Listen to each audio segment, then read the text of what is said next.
இதை ஒரு பெரிய அளவுல தீவிரமாக ரேடிக்கலா பண்ணணும் அப்படின்ற எண்ணுபவர்கள் கம்யூனிஸ்டுகள். அதுக்கப்புறம் நீங்க பார்த்தீங்கன்னா தமிழகத்தை பொறுத்தவரையில் சித்தாந்த ரீதியான ஒரு மோதல் அப்படின்றது கிடையாது. 57 எப்போ திமுக இந்த தேர்தல் அரசியலுக்கு வருதோ, வந்ததுக்கு பிறகு உங்களுக்கு மொழி வழி அரசியல், பண்பாட்டு அரசியல் என்பது மையப்படுத்தப்படுகிறது.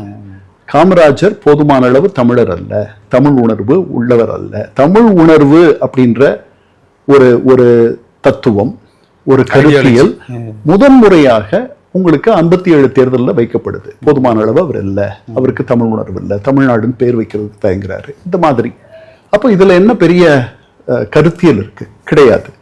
எல்லாரும் அதனால அப்பவே முடிஞ்சிருச்சுன்னு நான் நினைக்கிறேன். ஆனால் இப்ப அது ரொம்ப மலினப்பட்டு இருக்கு.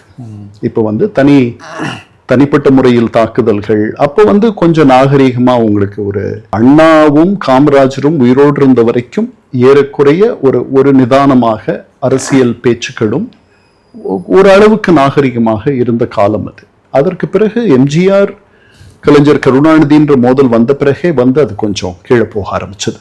அதுக்கப்புறம் அது ஜெயலலிதா அம்மையார் வந்த பிறகு கலைஞர் கருணாநிதிக்கும் ஜெயலலிதா அம்மையாருக்கும் நடந்த அந்த மோதல்கள் எல்லாம் நீங்க படிச்சு பார்த்தீங்கன்னா இவங்க 2 பேரும் இப்படியெல்லாம் பேசியிருக்காங்களேன்னு நீங்க நினைக்கிற அளவுக்கு இருக்கும். அதனால இது இங்க மட்டும் நடக்கல, அமெரிக்காவிலும் நான் பார்க்கிறேன்.